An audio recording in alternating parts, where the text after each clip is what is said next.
ರಾಜಾನಕುಂಟೆಯಲ್ಲಿ ನಾವು ಸರ್ಕಾರಿ ಪದವಿ ಪೂರ್ವ ಕಾಲೇಜನ್ನು ಪ್ರಾರಂಭ ಮಾಡಿದಾಗ ಇಲ್ಲಿ ಯಾವುದೇ ರೀತಿಯಾದಂಥ ಇನ್ಫ್ರಾಸ್ಟ್ರಕ್ಚರ್ ಇಲ್ಲ, ಕೊಠಡಿ ಇರಲಿಲ್ಲ, ಬೆಂಚ್ ಇರಲಿಲ್ಲ. ಹೈಸ್ಕೂಲಲ್ಲೇ ಒಂದೆರಡು ಕೊಠಡಿ ತಗೊಂಡು ಕೇವಲ 48 ಮಕ್ಕಳಿಂದ ಪ್ರಾರಂಭವನ್ನು ಮಾಡಿದ್ವಿ. ಅದಾದಮೇಲೆ ನಾವು MBSC ಗ್ರೂಪ್ನ ಚೇರ್ಮನ್ರವರಾದಂಥ ಜಿತು ಇರ್ವಾನಿ ಅವರನ್ನು ಹೋಗಿ ಭೇಟಿ ಮಾಡಿ ನಮ್ಮ CSR ಗ್ರ್ಯಾಂಟಲ್ಲಿ ಬೇರೆ ಬೇರೆ ಕಡೆ ತಾವೆಲ್ಲ ಸರ್ಕಾರಿ ಕಾಲೇಜುಗಳು ಸ್ಕೂಲ್ಗೆಲ್ಲ ದುಡ್ಡನ್ನು ಕೊಟ್ಟಿದ್ದೀರಿ. ಸೊ ನನಗೂ ಕ್ಷೇತ್ರಕ್ಕೆ ಕೊಡಬೇಕು ಅಂತ ಹೇಳಿದಾಗ ಅವರು ಭಾಳ ಸಂತೋಷದಿಂದ ಫಸ್ಟು ಯಲಹಂಕ ಕಾಲೇಜಿಗೆ ಕೊಡೋಕ್ಕೆ 1,10,00,000 ಕೊಟ್ಟಿದ್ದರು. ಸುಂದರವಾದ ಕಟ್ಟಡವನ್ನು ಅವರೇ ಕಟ್ಕೊಟ್ರು ಕಂಪ್ನಿಯಿಂದ. ಅದಾದಮೇಲೆ ನಾನು ರಾಜಾನಕುಂಟೆಗೂ ಕೂಡ ಈ ಥರ ಕಾಲೇಜ್ ಪ್ರಾರಂಭ ಆಗಿದೆ, ಅಲ್ಲಿ ಯಾವುದೇ ಇನ್ಫ್ರಾಸ್ಟ್ರಕ್ಚರ್ ಇಲ್ಲ ಅಂದಾಗ ಅವರ ಇಡೀ ಸಿಬ್ಬಂದಿ ಟೆಕ್ನಿಕಲಿ ಎಲ್ಲರೂ ಕೂಡ ಬಂದು ನೋಡಿ ಸರ್ಕಾರದಿಂದ ಅನುಮತಿಯನ್ನು ಅವ್ರು ಕಟ್ಟೋದಕ್ಕೆ ಅನುಮತಿಯನ್ನು ಪೀಠೋಪಕರಣಗಳನ್ನು ಎಲ್ಲವನ್ನು ಕೂಡ ಕಂಪ್ಯೂಟರಿಂದ ಹಿಡಿದು ಕೊಟ್ಟಿದ್ದಾರೆ. ತುಂಬ ಉತ್ತಮ ಗುಣಮಟ್ಟದ ಕಟ್ಟಡವನ್ನು ಕೂಡ ಕೊಟ್ಟಿದ್ದಾರೆ. ನಾನು ಅವರನ್ನು ರಿಕ್ವೆಸ್ಟ್ ಮಾಡಿದ್ದೀನಿ, ಇನ್ನೂ ನನ್ನ ಕ್ಷೇತ್ರದಲ್ಲಿ ಅನೇಕ ಶಾಲಾ ಕಾಲೇಜುಗಳು ಬೇಕು ಮತ್ತು ಇನ್ನೊಂದು ಫ್ಲೋರ್ ಬೇಕು ಅಂತ ಹೇಳಿದ್ವಿ. ಅದಕ್ಕೂ ಕೂಡ ಒಪ್ಪಿಗೆಯನ್ನು ಕೊಟ್ಟಿದ್ದಾರೆ. ಮತ್ತು ಸಾಲಿಡ್ ವೇಸ್ಟ್ ಮ್ಯಾನೇಜ್ಮೆಂಟ್ ನಮ್ಮ ಹಳ್ಳಿಗಳಲ್ಲಿ ಇವತ್ತು ಕಸದ ಸಮಸ್ಯೆ ಹಳ್ಳಿಗಳಿಗೂ ಪ್ರಾರಂಭ ಆಗಿರೋದ್ರಿಂದ ಅಲ್ಲಿಗೂ ಕೂಡ ಮೂಲಭೂತ ಸೌಕರ್ಯ ಕಟ್ಟಡಕ್ಕೆಲ್ಲ ದುಡ್ಡು ಬೇಕು ಅಂತ ಹೇಳಿದ್ವಿ. ಅವ್ರು ಸಂಬಂಧಪಟ್ಟಂಥ ಅಧಿಕಾರಿಗಳಿಗೆ ಹೇಳಿ ಅದನ್ನು ಪರಿಶೀಲನೆ ಮಾಡೋಕ್ಕೆ ಹೇಳಿದ್ದಾರೆ. ಈ ಥರದವರಿಗೆ ದೇವರ ಆರೋಗ್ಯ ಐಶ್ವರ್ಯ ಎಲ್ಲವನ್ನು ಕೂಡ ಕೊಟ್ಟು ಈ ಸಮಾಜಮುಖಿ ಕೆಲಸವನ್ನು ಮಾಡ್ತಾ ಇರ್ತಕ್ಕಂಥವ್ರಿಗೆ ಇನ್ನೂ ಹೆಚ್ಚಿನ ಅವರ ವ್ಯಾಪಾರ ವೃದ್ಧಿಯಾಗಲಿ ಅಂತಕ್ಕಂಥ ಒಂದು ಬಯಕೆಯನ್ನು ವ್ಯಕ್ತ.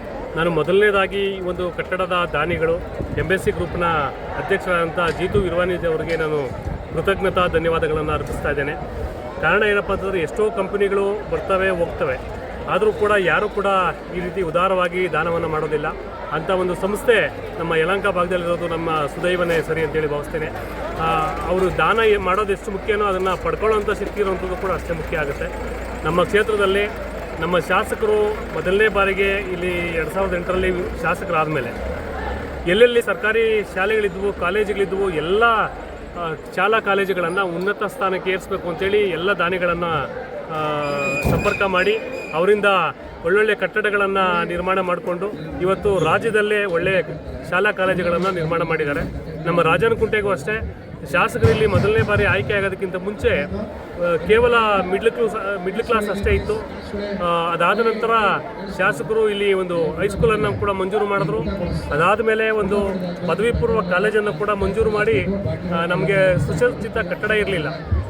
ಕೂಡಲೇ ಈ MBSC ಗ್ರೂಪನ್ನು ಸಂಪರ್ಕ ಮಾಡಿ ಒಳ್ಳೆಯ ಕಟ್ಟಡವನ್ನು ಕೂಡ ನಿರ್ಮಾಣ ಮಾಡಿಕೊಟ್ರು. ಈಗಾಗಲೇ 2 ಮಹಡಿ ಆಗಿದೆ ಮತ್ತು 3ನೇ ಮಹಡಿ ಕೂಡ ಅವರು ಕಟ್ತೀವಿ ಅಂತೇಳಿ ಒಪ್ಕೊಂಡಿದ್ದಾರೆ. ಇದಾದ ನಂತರ ಈ ಪ್ರಸ್ತುತ ಸಾಲಿನಿಂದ ಶಾಸಕರು ಪಾಲಿಟೆಕ್ನಿಕ್ ಕಾಲೇಜನ್ನು ಕೂಡ ಇಲ್ಲಿ ಮಂಜೂರು ಮಾಡಿದ್ದಾರೆ. ನಿಜಕ್ಕೂ ಕೂಡ ಇಂಥ ಶಾಸಕರಿದ್ದರೆ ಇಡೀ ಕ್ಷೇತ್ರ ವಿದ್ಯೆಯಲ್ಲಿ ಮುಂದೆವರೆಯೋದ್ರಲ್ಲಿ ಯಾವುದೇ ಅನುಮಾನ ಇಲ್ಲ. ನಿಜಕ್ಕೂ ಶಾಸಕರು ಶಿಕ್ಷಣ ಪ್ರೇಮಿಗಳು.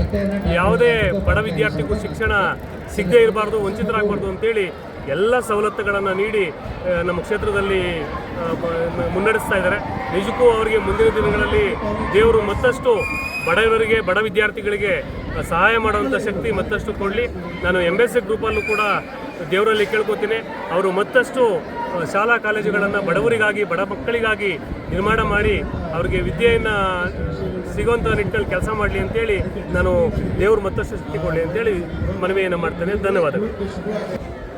ರಾಜಾನಕುಂಟೆ ಇವತ್ತೇನು ನೂತನವಾಗಿ ಕಟ್ಟಡ ಉದ್ಘಾಟನೆ ಇವತ್ತು ನಮ್ಮ ಕ್ಷೇತ್ರದ ಶಾಸಕರಾದ SR ವಿಶ್ವನಾಥ್ಜಿಯವರು ಹಾಗೂ ಈ ಕಟ್ಟಡವನ್ನು ಕಟ್ಟಿಸ್ಕೊಟ್ಟಂಥ ದಾನಿಗಳು ಜಿತು ಇರ್ವಾನಿಯವರು ಇವತ್ತು ಉದ್ಘಾಟನೆಯನ್ನು ನೆರವೇರಿಸಿದ್ದಾರೆ, ಲೋಕಾರ್ಪಣೆ ಮಾಡಿದ್ದಾರೆ. ನಮ್ಮ ಬಡ ಮಕ್ಕಳಿಗೆ ಒಳ್ಳೆಯ ರೀತಿಯಲ್ಲಿ ಒಳ್ಳೆಯ ಸೌಲಭ್ಯ ಸಿಗಲಿ ಅಂಥೇಳಿ ಎಲ್ಲ ಅವರು ಡೆಸ್ಕಿಂದ ಹಿಡಿದು ಟಾಯ್ಲೆಟ್ಸಿಂದ ಹಿಡಿದು ಪ್ರತಿಯೊಂದು ಕೂಡ ಏನೂ ಬೇರೆ ಒಂದು ಇದಿಲ್ಲದೇ ಅವರ ಒಂದು ಸ್ವಂತ ಒಂದು ಖರ್ಚಿನಿಂದ ಸುಸಜ್ಜಿತವಾಗಿ ತುಂಬ ನೀಟಾಗಿ ಮಾಡಿಕೊಟ್ಟಿದ್ದಾರೆ.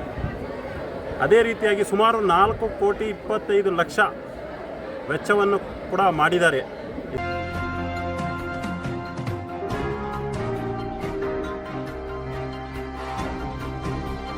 ಶಕ್ತಿ